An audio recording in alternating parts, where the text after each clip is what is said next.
Hello everyone and welcome to my reading of I'd Like to Be a Tree by Totally Not Furry. My friend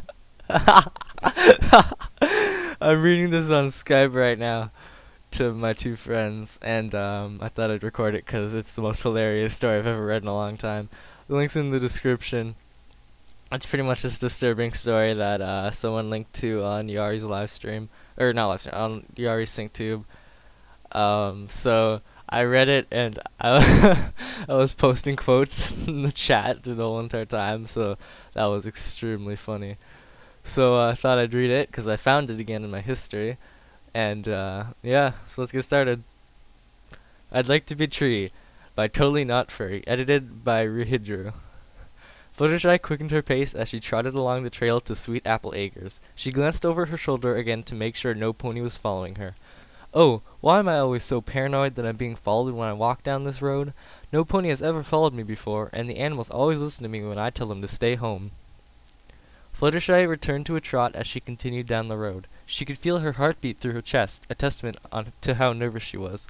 Fluttershy had traveled this trail countless times and knew it like the back of her hoof, but something else was rattling her nerves. This might be the last time she would take this path. Fluttershy's mane flowed behind her as a cool spring breeze blew through the orchard. The tree leaves rustled ever so slightly as the branches bounced around. Apples shined in the midday sun, their scent filling the cool air. Fluttershy inhaled and felt herself relax a little as she watched the tree sway in the wind. The sound of a twig breaking behind Fluttershy caused fail behind Fluttershy caused her to freeze. The Pegasus's heart skipped a beat as she realized some pony was following her. Her eyes widened as she quickly spun around to confront them. Nothing but rows of apple trees extended for miles was in view. A minute passed before Fluttershy finally exhaled and finally adjusted her saddlebags. Come on, Fluttershy, there's no pony around. Let's just turn around and keep heading to. Howdy, Fluttershy. Eep! Fluttershy's legs locked and she fell over, knocking her saddlebags over. Oops, sorry for scaring you. You okay, Sugar Cube? Applejack helped Fluttershy to her feet. She was quite a challenge since the yellow pony wasn't moving. After tipping Fluttershy up onto her stiff and unresponding legs, Applejack grabbed Fluttershy's fallen bags and threw them over the shy pony's shoulder. What you got there? Applejack gestured towards the dusty saddlebags. Fluttershy started to visibly shake. Nothing, nothing really. Nothing? Applejack asked inquisitively. Fluttershy turned to right, lowering her head and using her body as a shield from Applejack's gaze. Supplies.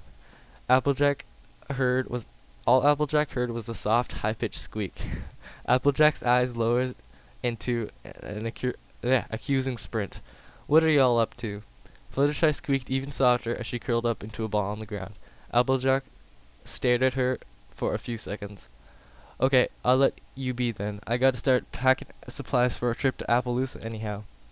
Applejack left Fluttershy and turned to head back to the barn, wondering what in the wide world of Equestria had gotten into that mare.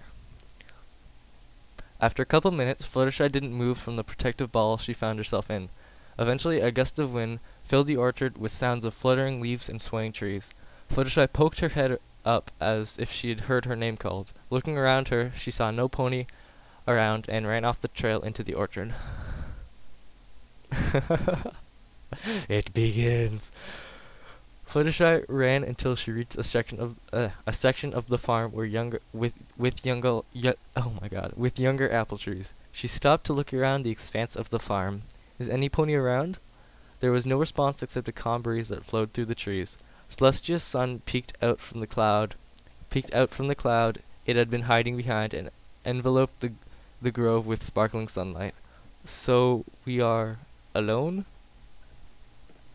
Again, the only sound Fluttershy heard were apples swaying in the wind. I'm so relieved. I didn't know what I would do if we couldn't see you again, Bloomberg.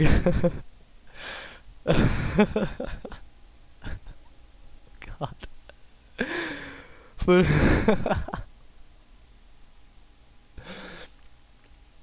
Fluttershy trotted quickly over to the sprightly apple tree. He was young but strong, the first of his grove to bloom. His leaves shined a deep green and his bark a healthy brown. A breeze caused the tree's branches to sway as if Bloomberg was waving at Fluttershy. A blossom slowly drifted down from the upper branches and landed near Fluttershy's feet. Fluttershy's cheeks went pink. "Oh, that's awfully nice of you, Bloomberg. You don't look too bad yourself." Fluttershy walked up to the tree and nuzzled its trunk. The rough, uneven bark felt amazing against Fluttershy's furry cheek. As she pulled away, bits of bark caught on her mane. "Oh, Bloomberg, what am I going to do? What are we going to do? You leave for Appaloosa this week, and we might not ever see each other again." A strong gust burst through the orchard, sending the trees around Fluttershy into a frenzy. Sorry, I'm breathing heavily. She backed away from Bloomberg and threw her quivering hooves over her head to protect herself. As she looked up, she saw that Bloomberg only gently swayed. His branches danced around gracefully, making music amongst the chaos. In the madness stirred up by the wind, Bloomberg was calm, just like the first time Fluttershy had met him. A gust of wind almost knocked Fluttershy over as she ran. She landed on her front left hoof and pain shot up her leg. The trees around her in Sweet Apple Acres had never looked this scary, this intense, this wild. Fluttershy got to her feet and winced at the pain. She kept moving forward with a limp, scared to think of what the trees would do to her if she stayed put any longer. What was supposed to be a relaxing nap in the middle of the farm turned into a nightmare of a vicious storm cloud appearing out of nowhere. Oh, really? A weather system moved over the Everfree Forest faster than the weather team could contain it and was wreaking havoc on the farm. The gusty winds turned the once comforting grove of apple trees into a violent obstacle course of hazardous roots and fallen branches. Fluttershy had woken up with a branch crashed down on her tail. Only after wiping away the leaves blown in her face had Fluttershy realized that she was in danger and started to run. The yellow Pegasus limped along, fighting back the tears forming in her eyes. She had to find shelter, but where could she go? She was surrounded on all sides by a huge, gigantic, terrifying, enormous branch-waving, splinter-giving, fast-moving, scary-noising, could hurt a pony in one. Fluttershy thought her eyes were betraying her. In the middle of the orchard, a solitary tree stood gently swaying in contrast to the chaos around it. It seemed safe, inviting, comforting. The smooth movements of the branches were calling to Fluttershy, wanting to protect her from the storm. Fluttershy limped her way over to Bloomberg and crawled into a ball at the base of the tree. The roots cradled her, hugging her close in the wind. The creaking of the branches played a lullaby that drowned out the cacophony of the wind. The ground was soft and warm, soothing Fluttershy's nerves and clearing her thoughts. Fluttershy felt warm in the chilly air. She felt safe. Fluttershy stayed curled in Bloomberg's roots for hours and hobbled home when the weather subsided. The next day, Fluttershy came back with a lily blossom and gave her thanks. However, when she approached the tree, her body failed her. She couldn't move, she couldn't speak, and all she could do was stare at the strong little tree. Slowly, the timid pony walked to Bloomberg and gave the tree a short little kiss. An apple blossom fell off of one of Bloomberg's branches and landed in front of Fluttershy. She tried to turn her head as she blushed, and her body wasn't responding to her thoughts. Instead, her body's desires were taking over. Oh God! Fluttershy moved closer as her body knew the only true way to reward this marvelous tree. Okay. Fluttershy had only met Bloomberg 2 years ago, but she felt Bloomberg knew more about herself than any pony in Ponyville.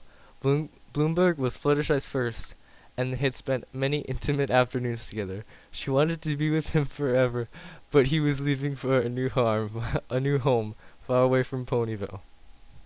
I can't stop laughing, 'cause I know what's coming. Okay. Above the whirling winds, the gentle bristle of leaves in a passing breeze be heard. The gentle bristles of leaves in a passing breeze be heard. Fluttershy, whose hooves had crept over her head as she shivered in fear at the surfaced memory, lowered them to the ground and stared at Bloomberg. He was shining. Rays of light highlighted every grove in his trunk, every twirl in his bark, every leaf on his branches. Bloomburg looked majestic.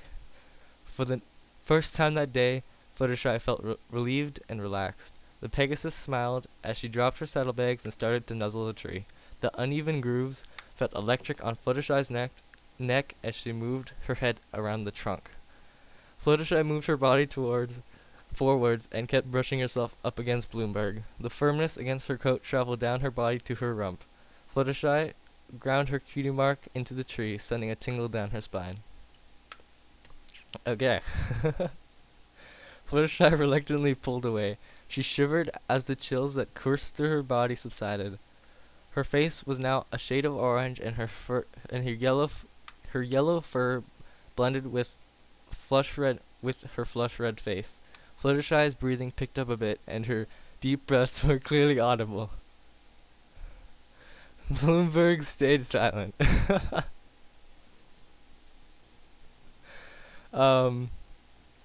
I can't believe you're the shy one when we do this, Fluttershy giggles. Oh god. Fluttershy teased the tree with her tail, quickly swishing it back and forth to tickle the trunk. When she teased, her pink tail caught on the trunk of the tree and would tug her tail whenever the Pegasus moved her rump. Pleasure and pain shot up Fluttershy's rear, which stimulated their aroused pony even more. Fluttershy jumped on two hoofs to embrace the tree with a quick hug and nuzzle before she dove for the deep, passionate kiss.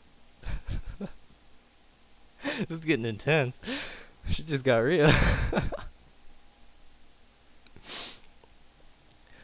Oh god. Okay. Fluttershy's hooves moved up and down the sides of Bloomburg's trunk. She loved the feeling of her fur moving against the rigid bumps and grooves in the bark. Fluttershy's nose took the scent of fresh apples and tree bark, which sent her into a fury tangle as she tightened her embrace. Fluttershy moaned slightly as her tongue caressed the tree, swirling around the trunk and exploring the cracks in the bark.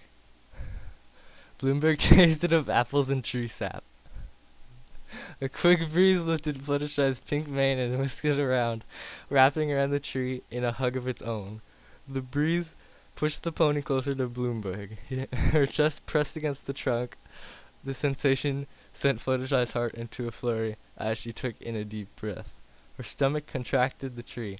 Fluttershy couldn't help but moan a little louder. Finally, her groin met the tree. Fluttershy's eyes rolled back into her head as her knees grew weak. Slowly, Fluttershy began to grind her Oh god, what have I done? Oh god. Slowly, Fluttershy began to grind her hips up and down into the tree. Her moaning grew louder as she increased her pace. A steady rhythm sent pleasure racing through Fluttershy's nerves as her groin grew flush with heat. After a minute, Fluttershy broke her hug and pulled away apologetically. Oh, I'm sorry. Just, I'm going to get something from my bag. I mean, if that's alright with you. The tree moved gracefully in the breeze. Fluttershy smiled and walked over to her saddlebags. After sitting